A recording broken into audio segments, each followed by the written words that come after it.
Hey everyone, welcome back to another episode of Bulletproof Selling. My name is Sean Rhodes, and I'm the Chief Sales Sergeant here at Bulletproof Selling and author of the book Bulletproof Selling, a guide for systemizing sales on the battlefield of business.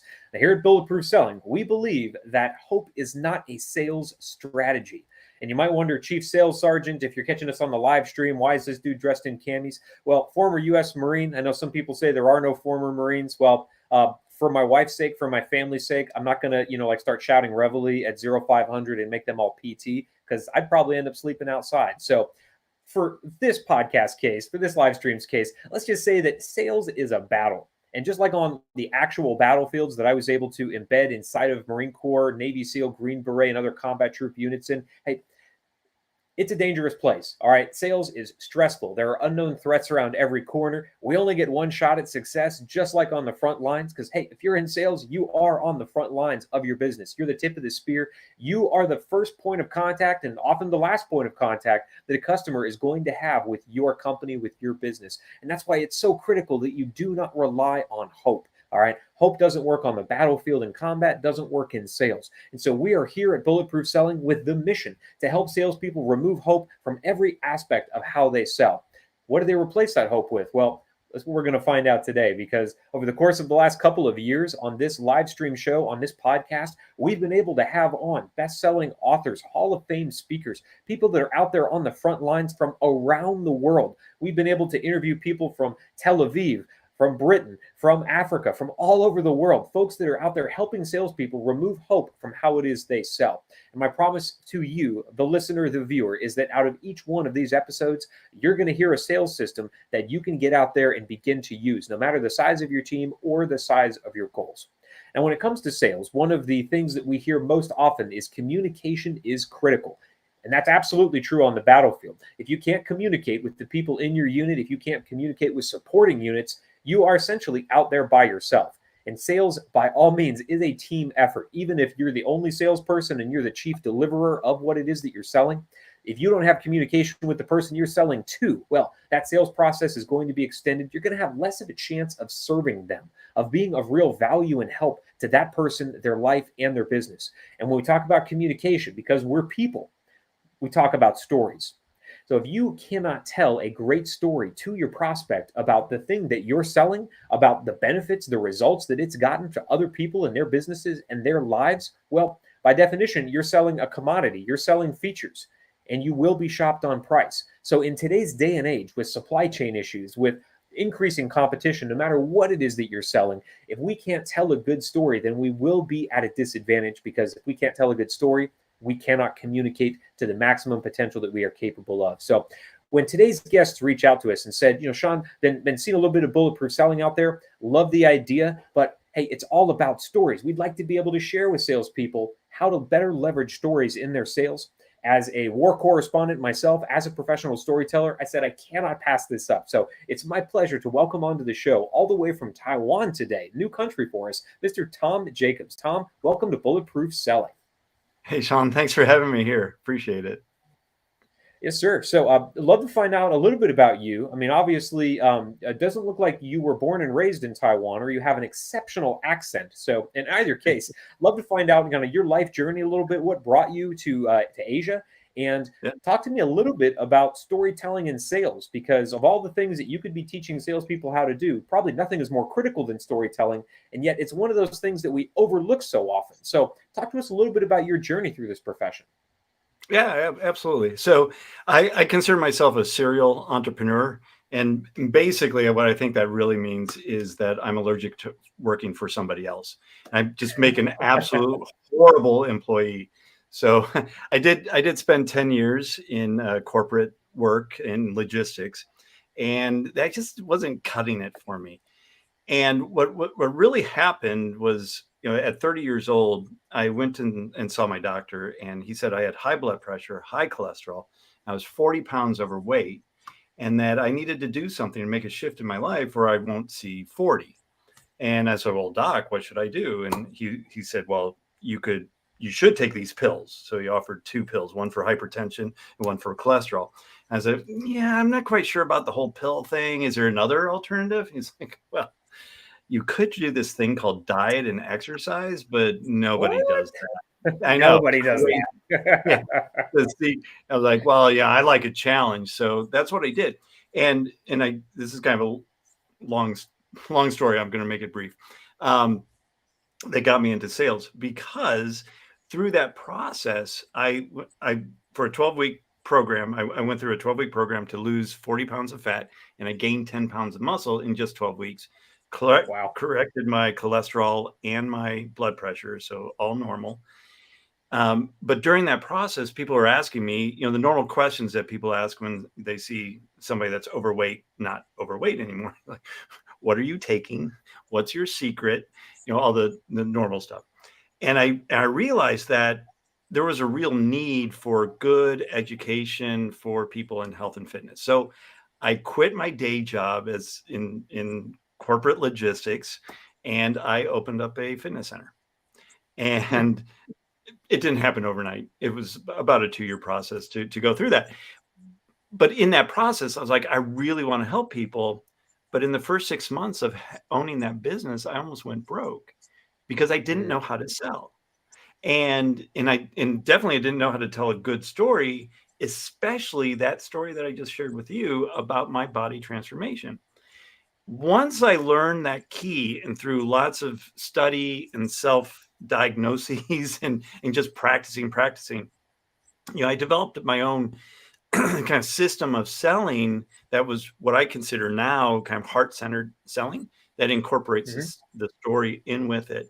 And what that did for me in that time was once I got that whole process in, I quadrupled my sales the next year. So I went from 100,000 the first year in gross revenue to 400,000 the second year.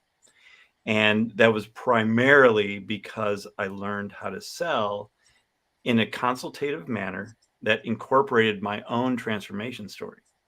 And so I owned that business for 10 years, sold it 6 years ago. And when I sold it, I was like, well, what do I do now with my life? So I started coaching people on selling and really kind of incorporating that story in with selling. And along the same line, I didn't want to be tied to a location. So I started to do the whole digital nomad thing. And I've, traveled Europe and Asia. And in 2020, March of 2020, actually, I was on a 2-day layover in Taipei, and it was March 15th, 2 days before they closed the borders in Taiwan. And Yep. I was like, this is a pretty cool place. I think I'll stay here. And so my 2-day layover turned into 3 years now. And Wow. I love it here. But, it's just proof that when you have an internet connection and you have some knowledge to share, it really doesn't matter where you are. So you shared something that I want to make sure I rope a lot of salespeople back in on, because a lot of Mm. people heard your story and they think, well, I'm selling something, but I've never actually been the personal recipient of its benefit or its value. Because maybe I sell something that is, like I'm not a farmer, but I sell tractor equipment, right, or whatever that might look like. So, how do you then justify the need for a good story to still be involved, even if I'm not the person that's been benefiting from what it is that I sell? Yeah. So when it comes to a personal story, it does not need to be completely tied to the product or the service that you're selling. But what it does need to do is share with your audience the purpose of you in your field. So why are you selling this product or service? Why do you believe in helping the end customer with that product or service? And when you share a personal story, it's doing two things. One is sharing why, and as Simon Sinek, lovely person, said, you start with the why, and people will gather around your why, not the what. So what it is that you're selling, but rather why you're doing it in the first place, and people just gravitate towards that. So you incorporate that story to share with them why you do it. And then second, we're selling to people. We're in the people business. And even if you're doing B2B sales, you're still selling to a person or to a group of people. They need to know you, hopefully like you, and sometimes and definitely trust you in order to go forward in making that sale. They don't always have to like you, but they definitely have to trust you. And when you're telling a good story and bringing them into your universe, that bond becomes really tight. And, it'll just help you further that whole sales process down the road. And so a lot of salespeople, especially the ones that consider themselves more extroverted, the ones that don't have a problem generating new conversations, probably thinking to themselves, well, I'm about to turn this channel off because I think I'm a great storyteller. I mean, get a couple cocktails in me. I'm the life of the party, man. I got a whole crowd of people standing around me. But I'd be curious to know from your perspective, because you have a system behind how to actually incorporate story into the sales process. Where do you find salespeople relying on hope when it comes to story? Because a lot of salespeople get on the phone and tell a story all day. Might not be pertinent, might not be relevant, but they can tell some stories. Where do you see Yeah. salespeople relying on hope, and how does it harm their sales? Well, that in itself, just how you describe that they just want to, tell a yarn of a story, Yeah. and it doesn't go anywhere. There's no purpose behind it. When you're developing your story, your personal story, there needs to be thought around, like, how do you tie that into your product or service and why you're selling that, but also that it doesn't become like this self, like, where you're just promoting yourself. It needs Hmm. to incorporate that prospect in the story. Ultimately, what they need to see is you as the hero in that story, but they could see themselves as the hero in that story. And Hmm. then when you're talking about what guided you through, or who helped you, what helped you through the guide in the story, now they need to see you as the guide, themselves as a hero in that story, and go, yeah, that's amazing transformation. It's amazing how you got into this work. I can see myself just like that. You seem like a pretty cool person, and I'm going to believe everything else that you say today. And of course I'm jesting a little bit with that, but it definitely does bring that human connection to the sales process. And I love that, before we got on this chat, you said this is a system, Sean. Like, this is not something that, people just kind of wing it. And we noticed on the battlefield, the folks that were really fond of winging it, they didn't get the results they were after. It usually meant a lot of them weren't coming home. So we were really, really good about not winging it, about having process and systems.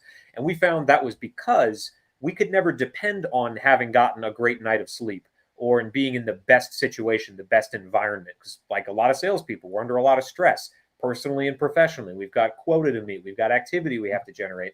And if I've got all that going on, plus, the dog threw up on the carpet, the kids were screaming at me this morning, life happens. And so I cannot count on being at my very best on every call. And that's really the benefit and the value of having a system, because I'll Yep. only ever perform to the level of consistently perform to the level of my worst day. So I want to make sure that I've got a great system behind how I incorporate story to make sure that, I love what you said, the prospect sees themselves as the hero in this story that I'm telling, that Yep. identify with that character, with that person, with that previous customer, whoever I'm talking about. So when we talk about building systems here, just like in the military, every new system trims a piece of hope away from a sales strategy. So we use this acronym TRIM, TRIM. And the T Mm. in TRIM, Tom, is the trigger element. So before we dive into the exact system that you have, I want to make sure I know where to pull this thing off the shelf. Because if it's Yep. something that I do when I'm building my ideal client profile, I need to know to do it there. Or if it's storytelling in a way that really only engages once I've got someone on the phone in a conversation, that's beautiful. But I need to know that's when the system comes into play. So, where would you recommend I trigger this system? And what part of the sales cycle should I be thinking about building great story that my prospect can see themselves as the hero in? Yeah. I would definitely put the trigger during the full conversation on sales. So Okay. not where you're setting the appointment, if you're doing cold calls or warm calls. I wouldn't add the story in there because people are kind of rushed. But once you set the appointment and now you're starting your whole sales process. And by the way, I love that you are nailing process so hard, because as an introvert, I'm not extroverted, believe it or not, but as an introvert, I needed that process of selling.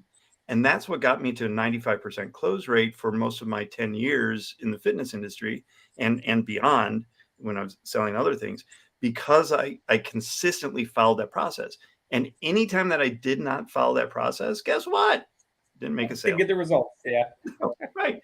So it's so critical. I'm glad that you're really nailing that home. And with telling the story as well. Now, where to trigger that, and that would definitely be at the full conversation that you're having. All right, and so now we've gotten the trigger, which is it's great because we know we're in the conversation. Now we're into the tactics, and I know we could probably write a book on exactly what to do step by step. But I want to keep this at the high level for our listeners here. So if I'm in the R part of trim, making this thing repeatable, what are the Mm. 4 or 5 steps that I need to make sure that I'm doing consistently on every call to make sure I'm engaging with my prospect so that they're seeing themselves as the hero in this story? Yeah. So, well, one, you need to find that story to begin with. Ah, good. Yeah. So, yeah. So I always take people through a process of taking an inventory of those pivotal moments in their life. And, whenever I talk about personal stories, the immediate thing that people think about, and check this if it's happening to you, Sean, but it needs to be a tragedy, right? And it Mm. needs to be like this rags to riches story, or had a near life or near death experience and came back from it. It doesn't need to necessarily be that. It could be, the day that you got your pilot's license, your first child, things that had that are emotionally charged. And when you have an emotionally charged experience, when you retell that story, that emotion comes through to that listener as well, or to the audience that you have. And this works if you have an audience of one, or if you're selling from the stage, you have 100 or Mm. 1,000 people listening to you. I love that. So the idea of then finding the story, I'm actually going to couch that in the T element because Mm, I want the repeatable things to be just the things I'm doing in front of my prospects. So the mm, trigger, part of that trigger, finding that story ahead of time. And you mentioned the kind of that pivotal moment, that emotionally charged moment. That works really, really well if we've been the recipient, the beneficiary of what it is that we're selling. If, like mm, many salespeople, we're in an industry where we've never actually used what we sell because of its licensure, its type, its requirements, whatever that looks like, where we're a distributor or we're a reseller, we're selling something on down the line. Find that story that is emotionally charged for one of the customers that you had, or one of the customers another salesperson has had. And a great exercise, in case you haven't done this already for the listeners, get together with your team if you're part of a team and start going over the biggest client success stories. And you could say that our top clients are our ABC companies, and they've benefited in these ways. Well, what Tom is advising you do then is get into the details of that story. Find the most emotionally charged moment when that customer might have gone under if not for what it is that you sell, or they would have been extremely negatively impacted. What was that thing, that turning point where we got to them at just the right time with the right thing that allowed them to massively expand or to save their businesses, or it impacted their personal life? So you can absolutely use this even if you haven't been the beneficiary of what it is that you're selling. So if I've gotten that this needs to happen during the conversation, Tom, I've gotten that. I've got to get that emotionally charged, pivotal story moment, either from myself or from the experience of one of my customers. Now let's dive into the actual tactics. I've got you on the phone. I've got my story lined up. What are maybe the 4 or 5 things I need to do in a specific order to make sure I'm rolling this story out in the way that has the biggest impact and is of service to the person on the phone? yep. So the first, when telling a story, you don't want to start and do it chronological, because a lot of times Mm, that's very, very boring. So you want to hit it. It really is. You want to hit at that impact moment. So just what you had mm, said. So what was that moment where the client almost went under, or there was this turning point where they had to make a decision, they had to do something.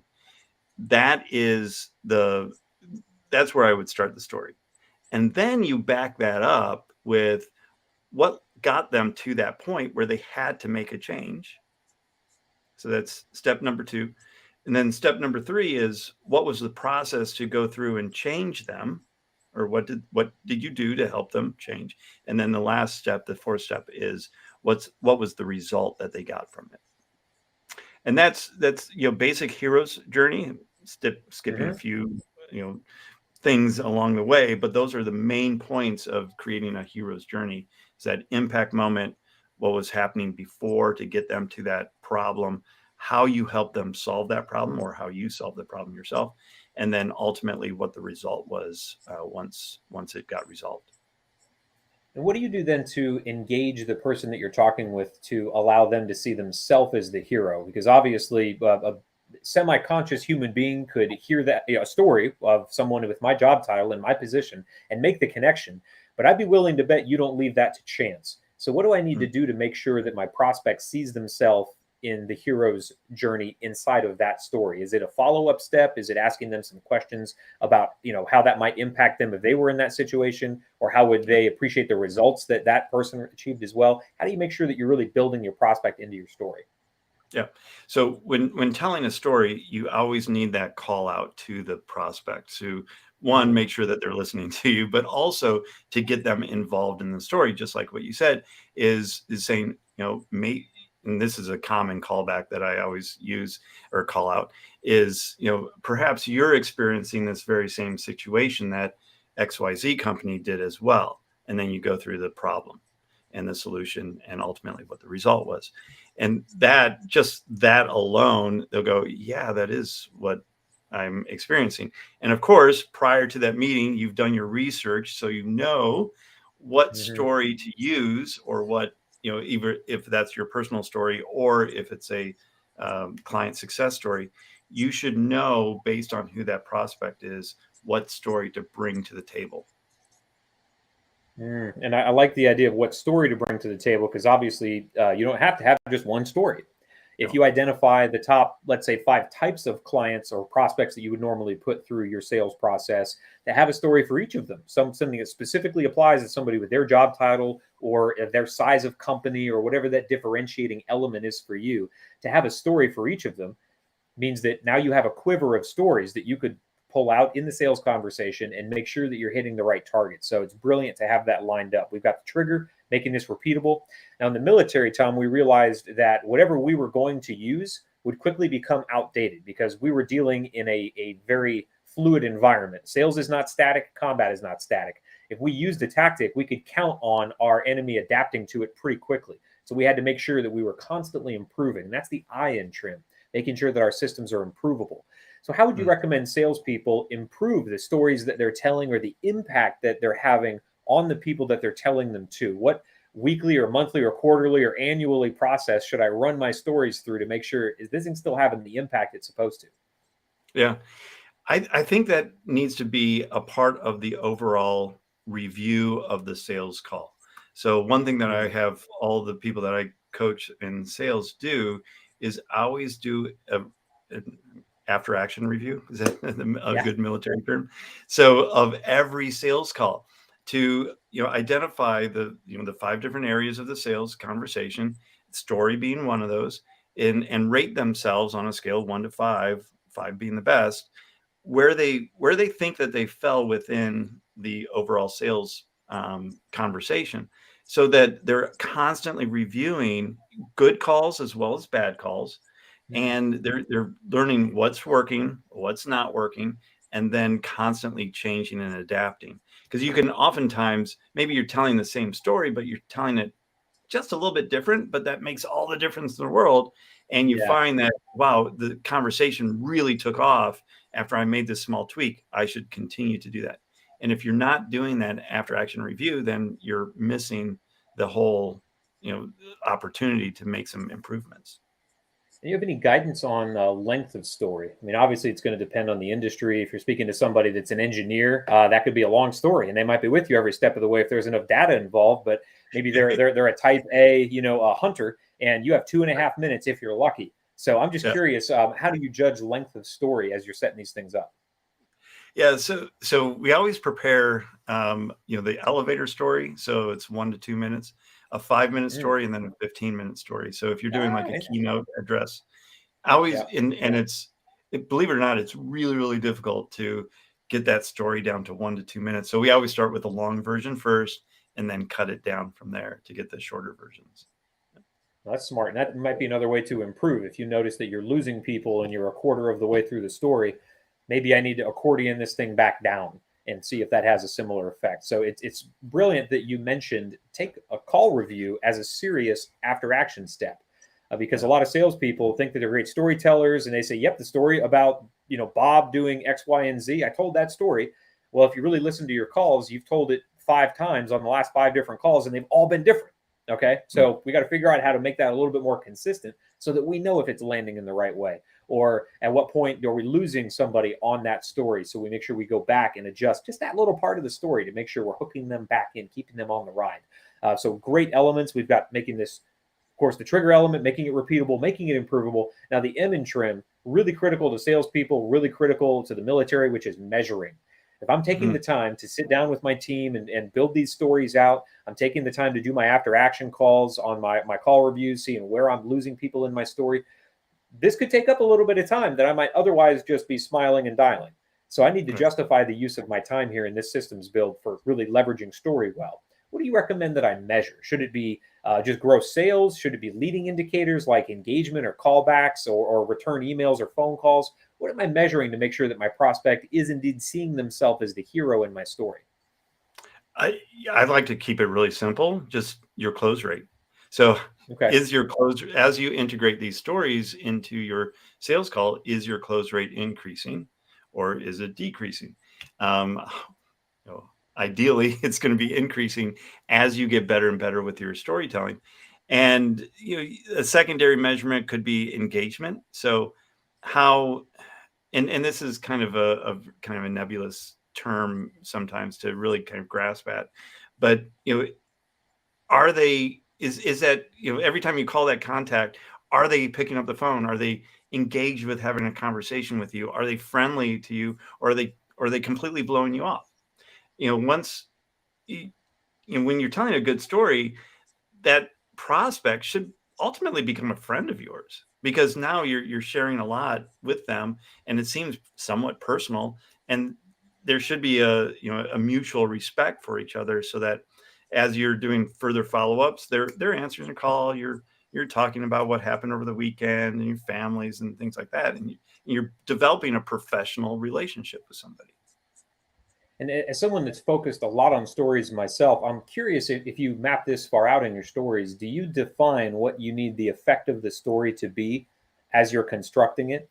And it might be to get them to pull the trigger on that product or service, or to get them to take the next step in the process, like fill out a discovery questionnaire or whatever that is? Or are you targeting your stories just to get them roped into the idea of becoming a client? How do you use a mission or objective when you're constructing your stories?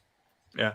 That goes into the overall process of the whole presentation, is what I look at Mm, in terms of what effect that presentation is having on the individual, on the prospect. So it's not necessarily what do I want somebody to do based on this one small story within the overall presentation, but ultimately what is it that I want them to do from the presentation itself. So the entire process. So that nice. works, from, if you're selling from the stage, you may be just asking people for an email address, or you may be wanting them to download an ebook from you. But when Mm. you're doing a one-on-one sales presentation, the end result is they buy. And so I would just look at those as, what's the purpose of me having this presentation, overall presentation, with either the person or the audience that I'm in front of. Love it. So what's the purpose of the presentation? And the stories are a part of that. They're not the thing that everything depends on, because obviously any given presentation may have more than one story. So I don't want Absolutely. just one story, everything to hinge on the success of that one story. Otherwise, you might be putting a little bit more weight on it than you need to, because contextual stories in a larger framework are what's going to make that sale, not just, you got 15 minutes of your time. Are you completely focused on me right now, Bill? Then let's go. I got a great story to tell you. At the end of it, you're going to buy. Might not be the best way to go. So I love Right. the idea of putting those together as things that are separate elements that make a greater whole. So Yeah. great system, Tom. We've got from end to end, building stories, how to deploy them inside of a conversation, how to improve them, how to measure the effectiveness of this. Really want to make sure salespeople get out and get to use this, because I know they're probably spinning with some ways to implement this immediately across their conversations. How do we get deeper into your world? Because I know you've got a lot of great resources out there. Where should people go first? How do they find you? Yeah, the best thing to do would be to download my storybook workbook, and that's to help you develop your stories. So it goes through step by step the process of identifying the story and then writing it out so it has the greatest impact. And you can grab that at tomjackobs.com/storybook, and it's TOMJACKOBS.com/storybook.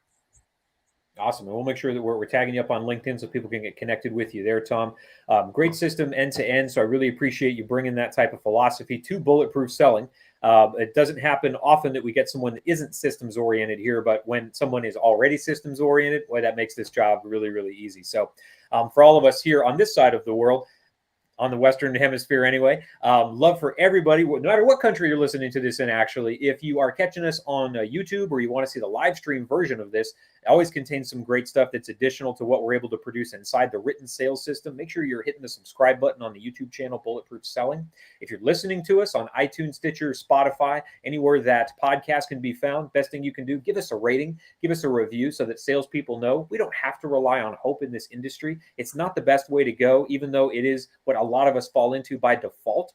And I want to make sure that we're getting better, realizing our potential a little bit more every single day. And that's where systems really come into play. So you don't have to be a battlefield warrior to use this stuff, but you do have to be dedicated to improvement. And that's really where systems shine. So Tom, from Bulletproof Selling, from all the salespeople around the world, really thank you so much for generating this with us and making sure that you're giving back to the sales community, which I know is one of your missions. So let's get out there together. Let's make selling bulletproof. Awesome.